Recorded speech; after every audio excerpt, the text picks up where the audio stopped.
my And God. we're live. Hey. Look at us. This is Oh my God, Blackbird that Writer. hair. Look at our hair. We had such great hair. Look at that fluffy hair. Yeah. Here Hi, we Randa. are live.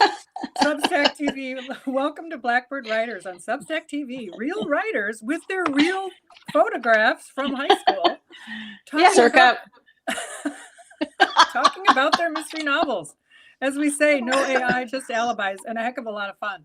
I'm TK Sheffield. I write stories for readers to laugh and escape. With me are my co-hosts, Valerie Beal and Tracey Phillips. I write stories to laugh and escape, and I'm going to let Tracey tell you about her books. Hey, I am Tracey S. Phillips, and I am the founder of Blackbird Writers. I write suspense thriller and romantic suspense about fierce women who face their shadow side. Blackbird Writers is a group of 25 mystery authors who have flocked together to share each other's news and support each other in this crazy publishing community.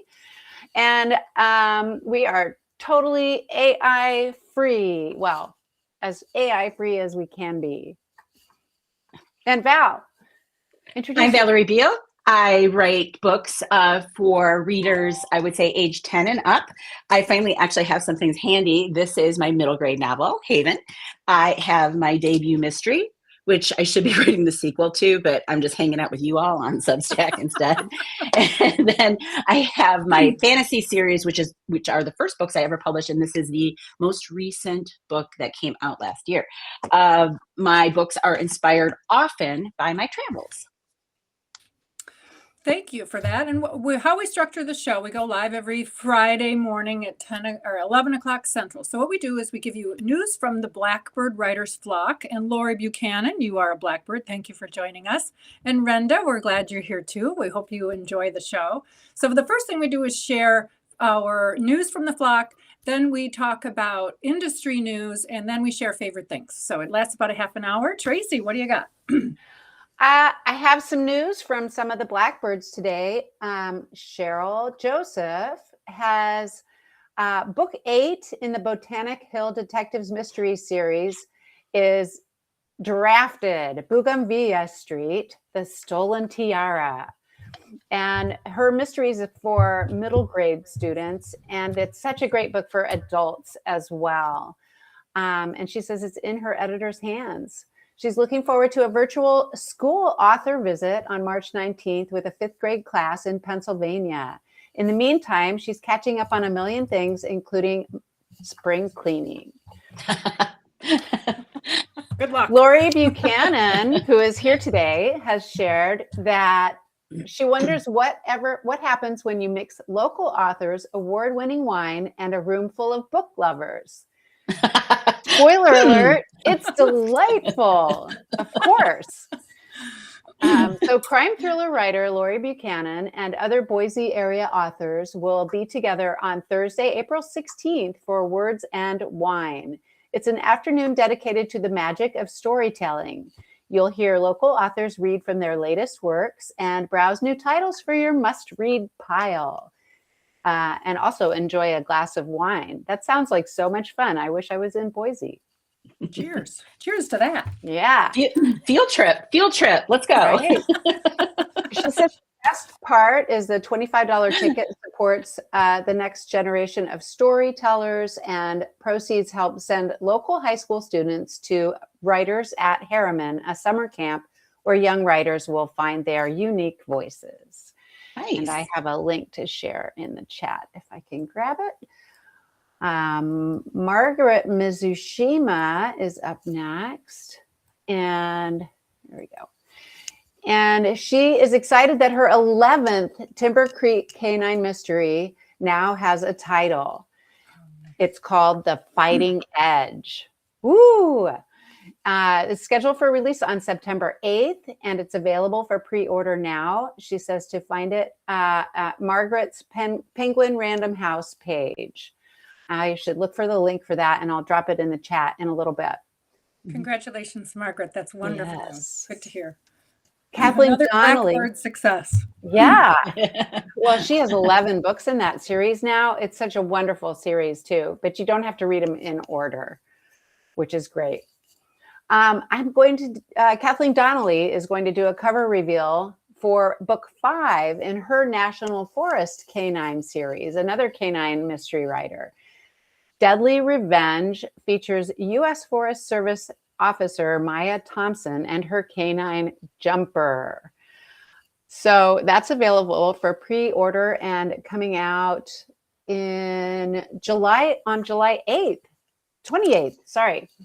Congrats, Kathleen. She also has a fabulous podcast featuring authors who with animals in their books. And I was just delighted. I always have horses in mine. I was delighted to be interviewed. Thank you, Kathleen. And it's on, if you go to her website, you'll see her podcast and take a listen. It's on, she shares it on her Substack too. Yeah. And I have one more piece of news here. Why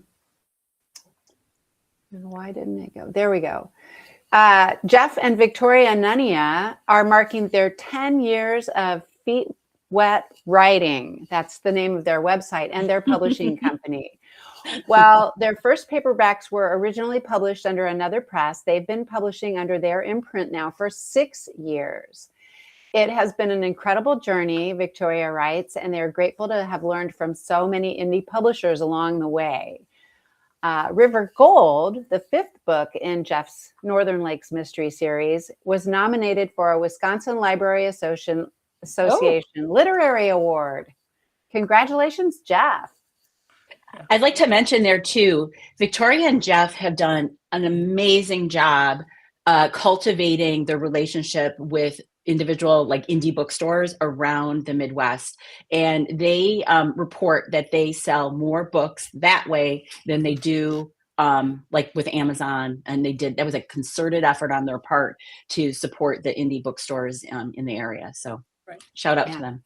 Shout out. Great. And they're just delightful people and their website is smashing. It's just fabulous. Take a peek. And grabbing that link right now. And they started out with great books, great people writing great books. So, you start with that premise, and I'm so happy for their success. It's really nice. Thank you, everybody, for joining us. This is Substack. This is Blackbird Writers on Substack TV. So just in case. And we started out with pictures from our past because we were laughing last week about older writers breaking into the market. Right. Are we going to put them back up again? We are. This is my... Hang on. Yes. I was a debutante in 1982 with purple hair, y'all. The year. Just a little bit ago. Yes. So you guys, I want to ask you a question. What would you tell, were we going to wait till the end to do that? No, go ahead. Okay. Before we get into, topic of the day, go ahead. What would you tell your younger self? We were joking about this beforehand, and I said, break up with him now. But anyway, this is not referring to my husband. I didn't think so. Just kidding. No, in all seriousness, although I probably should have given that advice to my younger self, I think I'd say, I keep writing, because I think I shifted gears. I wrote stories in high school, and I shifted thinking that I needed to do writing that would make money. And then I went to journalism school. So Kevin, I see Kevin Damask is on with us. This is where we cue the laughter. We're going to make money being journalists. So I would have said, don't stop writing. Keep writing. That's a good message. And I have two things. First of all, it would have been find that cute, handsome pilot much earlier in your life and marry him then. And then, and I keep inspirational cards next to my computer. And one of them, when I started podcasting with you, Val, is find your voice, then listen to it, even when it shakes, especially then. So I always keep that next to my computer. And then I have this card from my dear sweet husband: whatever we do, wherever we are, everything will be okay because I love you. Aww. So I keep that right here. And then finally, it is the writing journey, life journey, right? I'm in my 3rd act with writing and books and doing, wonderful things like this. But the cure for anything is salt water, sweat, tears, or the sea. And it's always to keep that in mind. So anyway, that's mine. There you go. I love that. There you go. So I'm going to jump in. Sorry, can I jump? Tracey needs to answer. Oh, she didn't answer. I'm sorry. I thought you did. Oops. No, that's okay. I would have told myself to don't fret the small stuff. First of all, Yeah. life's a process. It's not a destination. And get out of Boston and go to Colorado sooner to meet that guy, to meet Mike and get married now. You did it pretty well. You certainly did that beautifully well. And Kevin's comment, journalism is tough, but it opened up so many doors and I got to meet so many interesting people. Can't really imagine doing anything else. Well put, Kevin. Very true. Very true. Did you want to add something, Val, before we go into? Yeah, I'm sorry. I wanted to add my bits of news. So Janae Sacken, who has joined us today, had invited me over to be part of a panel discussion. The Shorewood Reads program, there's a panel discussion with writers, and it's Janae, myself, Rochelle Melander, and I have to look at his name. Sorry, I got it. Liam Callanan. And that is Saturday, tomorrow at 1 p.m. at the Shorewood Public Library, the suburb just north of Milwaukee, not the neighborhood in Madison. And then on Tuesday night, this is free on Zoom. The Columbus Public Library does a wonderful job providing writing programming, and I am teaching the elements of storytelling from 6 to 8 p.m. Tuesday evening, and you can access that. I'll put the link in too, but you can come join us via Zoom. So for all you folks who are not in the area and joining us here, you can come on over and do that. So, all right, I'm done now. That was great. Do you have the link for that, Val? Yeah, I'm going to put them both in. The Shorewood Library one just went in, and let me get the other link for you while we talk. Great. Great. Yes. So what we've decided today is it's Jane Friedman Day. So I don't know if she has an official day, but we're making it her official day today on the Blackbird Writers on Substack TV. So Jane Friedman, if you don't know Jane, she is a wonderful author resource, even fiction and non, and she's a great, just a font of information. So number one, her website has so much free information for authors. She has a paid side, a subscription side that is well worth the money. But if you can't do that, go to her website and just look around because you'll find a wealth of information. She's got a wonderful book about the business of writing, and her publishing industry update calendar is collectible. Yes. And we've got a show and tell. I print this out every year, but it's so big it takes up 2 like legal sheets, but she puts out every single type of, every pathway you can take for publishing with the key details. And it's wonderful. It certainly is a huge deal, and she gives it away for free. So. Right. So if you haven't checked out Jane's website, do that. But she also posted 2 important articles on her Substack. Today, this morning, it was one about a book that was written by AI that was pulled from the market by its publisher, which I'm going to mess up pronouncing. And this is so true of, show you're from Wisconsin without saying it right. It's Hachette, right? Tracy? Hachette? Hatchet. And I said, and I was joking, and I said, it's Hatchet. Yeah. So from the publisher, this is from Jane's article. Okay, so, go to her Substack and read it. But they have canceled a forthcoming horror book called Shy Girl. And due to suspected AI use. And, read the article for yourself. But Jane's question is, why did it take Hachette, the publisher, so long to act? And that is the question. Okay, so, and then she goes on to say a couple of things that are important, but this also ties into what we talked about last week, which is use of AI in the Authors Guild expanding its human certification for books. And again, Jane has a thought about that one. She thinks she understands the need for it, but her question about that is, it's on the honor system. So she says, if you're not really verifying that human authored badge, how do we understand that that's really true? And then she says, it's using Pangram, considered the industry leaders in AI detection. But the irony here is maybe that system itself is AI generated, right? Because they don't have readers looking around. So it's just 2 articles that are worth discussion. So yeah.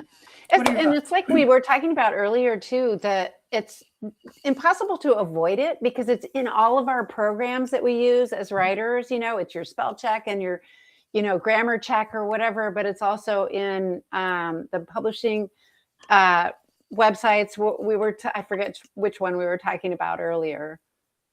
Grammarly, you can't avoid it these days. And we were just talking about, does the Kinderpreneur and your Story Rocket, right? How are they finding keywords and the rankings, and how are they mining information from Amazon and that? My guess is, I don't know this to be true, but they're right, it would be AI generated. Right. Or it would be driven by AI, let's say. Yes. So that's a conundrum. Right. If you're trying to really avoid it, you can't. Unless you're handwriting your books on a notebook and you avoid your computer completely. Right. Well, there's AI content generation versus AI, I don't know, like apps, like grammar checkers, right? So, I do think there's a difference between the two, but like if you've got a really robust grammar checker that's, telling you to rewrite something, I think it's blurry. Right. So, and we were talking earlier about this, in the green room, so to speak. But that's why we're doing this, right? So we are establishing ourselves as Blackbird writers, and we were writing before the existence of AI, which is basically 2025, before it came on the scene as a real market force. And so we're here to say, look, we are seasoned, I have a master's degree in writing. Many of us do, and we're trained in it. We've taken seminars, we've taken classes, we've attended conferences, and we work very hard to establish our voice. And I think we want to stay true to what we know. And in my case, I write about Wisconsin. I have Wisconsin and humor, which AI just can't figure out. So I'm marked safe. Yeah. Or like Kevin says, use a typewriter to write all of your books like David McCullough did. There you go. Do you guys remember carbon paper? Oh, yes. Do you remember whiteout? Yeah. Nelson DeVille, one of my absolute favorite writers, he wrote on legal pad. He wrote his books on a legal pad and had his secretary, transcribe them. Oh, painful. Yes. Right. I was excited when was like the mini word processor, basically a typewriter had like 18 characters of correction memory, and you could go back and correct up to like 18 characters before you had to pull out that like whiteout or the whiteout tape or whatever the heck. Oh my gosh. Terry Carson has joined. I just want to say hi, Terry. Thanks for joining. Put your link in the chat if you can for your books. And, just everybody in the chat, add your link if you like. Yeah. Add your links if you want. So anyway, and this is another thing. This is an article that came out this week from Publishers Weekly. Book output topped 4 million in 2025. And is that because of AI? Right? I think so. Right. A number of them. That's an astonishing number. Yeah. Again, that's why we're here. So that's an astonishing number of books being produced. Soared 38% from 2024. That's what. So wow. Wait. Stop again. 38% increase from 2024. Yeah. Oh my God. That for sure is that's ridiculous. What? Yeah. That's in Publishers Weekly if you want to go read that article. So take a peek at it. Thank you, Sinead and Kevin. Yep. I feel like it'd be really interesting to go back and then look at the increases. We know it's increasing. We know there are more writers out there, and the pathway is easier with the way Indie Pub works and all that because there's less gatekeepers and what have you. But I'd be very curious to see what the normal increase is that if there is such a thing per year, because that seems like an incredible jump. Right. Yeah. So if you want to learn more and read those articles for yourselves, that's on Jane Friedman's Substack. And go, if you don't know about her, please check it out. Check out her website, check out her Substack, and read for yourselves. Draw your own conclusions about how your author career is going to be shaped. And right, go ahead. Make your own decisions about how you want to use it or not use it, or because I know a lot of people find it very useful for different things. Mm-hmm. So it's definitely a personal choice. I think it's established a presence on the marketing side. If, I listened to a podcast that's really, really good, and I'll grab it here. And he's just interviewing it's called How I Write by David Perell. Looks like that. Oh, yeah, look at that. And it's a really, really good podcast. Give it a look. And he just interviewed a attorney from one of them, I think Macmillan, and see what he says. And I think on the marketing side, he kind of acknowledges that the use about how writing sell sheets and that kind of thing for publishers, it's a great time saver. Right. You know, this is a whole other issue when you're talking about an AI book that a publisher had to pull from the market. Also, I know that people use it for research, and it can be really helpful when you ask specific questions about historical stuff. And obviously, you know, disclaimer, always double check your work, always, because maybe it doesn't know everything. Right. But No, you can catch mistakes. You can catch errors once you actually go to fact check, you know, any research you're doing, which is kind of crazy to me, given that it's got, you know, vast libraries. But it makes me wonder what it's grabbing. Is it grabbing things that from fiction and then like presenting them as fact? Like, where is it getting these tidbits when it starts to hallucinate? right. Because it does. Who knows? You know, it definitely does. So I think we're going to move on to my favorite segment, which is favorite things, right? Yay. Are we ready for that? Yes. All right. Oh, I'll start with my new favorite t-shirt. Mrs. Right. This is right. Go ahead. You guys have things? I have a couple little things from bookstores when I was in Austin the other day or last week. These are Edgar Allan Poe, the sticker and a little card. And it says, "And all I loved alone." So melodramatic. But the card's so cool because, it's also a little seed packet. So you can plant the card and then it will grow flowers for you. That's Nice. so fun. Very nice. That's What so a great fun. idea. I would say my favorite things are less tangible today. I was thinking about just the writer community, and because I have events coming up, and how wonderfully supportive our libraries are to writing programming. Of course, it makes sense, but my local library, Columbus Library, which is a very small library, is where I remember going when I was young with my grandma, when I was, you know, preschooler, and it's still there. It's got an addition now, and you know, it's all ADA compliant compared to where it was before. But just that, what a resource to our community our libraries are. And then because we were talking before, and I pulled it out of the closet, we're going to talk about that. I'm really glad that I saved all the prom dresses in my family. This has nothing to do with writing, people. But we were talking about Gunny Sacks prom dresses because we were pulling out our old things. And I was like, I still have mine. I just had to prove it. So there you have it. Collector's item. Definitely. And that style is back in fashion. It seems like the little ruffles and the shoulder ruffles and Terry Karsten joined us. Historical fiction, right, Terry? You would know. You would be able to see that and say Gunny Sacks didn't invent it. It was before that even. No, it's a little Gone with the Wind-ish here. I don't even know why we thought that was cool, but it was in. And the fact that you're telling me, Tracy, this is coming back, I am a little concerned, but okay. No, I mean, I've seen a lot of that ruffly stuff lately. Mm-hmm. Not for me personally, but. So I have a quiz for us. Okay. Speaking of AI, is it real or is it AI? Okay, so this is a quiz. I'm going to describe it for you, and you two tell me whether or not you can add it in the chat, whether you think it's real or not. Speaking of Wisconsin, the state that I love, I write stories to laugh and escape in Wisconsin. Okay, so here's the picture for you. Okay, imagine this, real or AI. There is a man in a bar standing on a pool table, barefoot so he protects the felt, singing karaoke. And then an older lady walks by. She's pushing a walker, and she's got her Badger gear on, and she's walking toward the bar, and she's got her, mug balanced on her walker, and she's moving across the screen, going to the bar, obviously, to get a refill. Now, is that scenario, is that real or is that AI? It's in Wisconsin? Yes. It could be real. I'm going to say real. Ding, ding, ding. That It's real. And I saw it on Instagram this morning and I thought, okay, I got to quiz you guys.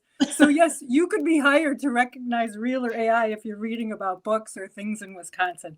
So I was, the comment, you always go to the comments, read. I was thinking AI, but then thought, no, this is just Wisconsin. Yeah. Well, the dead giveaway for me was that he was barefoot so that he protected the pool table felt. Yeah, because AI, he probably have like 8 toes or something. So. Exactly. Or his biker boots, you know. Right. So maybe we should have a quiz every time at the end, real or AI? That's actually I love super it. funny. We should do it. We should do okay, it. who's on Love deck it. for next time? I brought it this time. You guys have to, one of you have I'll to look for one. I'll look for one for next week. I'll put it on my calendar. And I'll try to have it so I can print it out and show it to everybody and make a decision, and we can vote up or down, real or AI. Great. I love it. Let's do it. Real or AI? We're doing it live. You know, it's without a net. So you got to jump in there. So anyway, thank you so much for joining us, everybody. It's delightful to see you.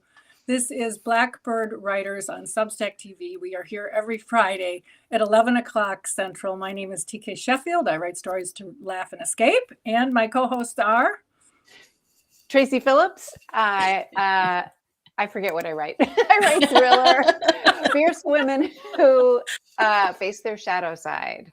And Val. I'm Valerie Beal. I write just about anything I feel like writing. But I also help people market their books. So that's the other half of my life. So we'll put that in there. Yeah.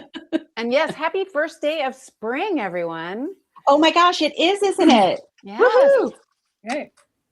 Great. All right. Well, Take thanks care. for joining Hopefully we'll us, see you. and we'll see you next week. Okay. Bye.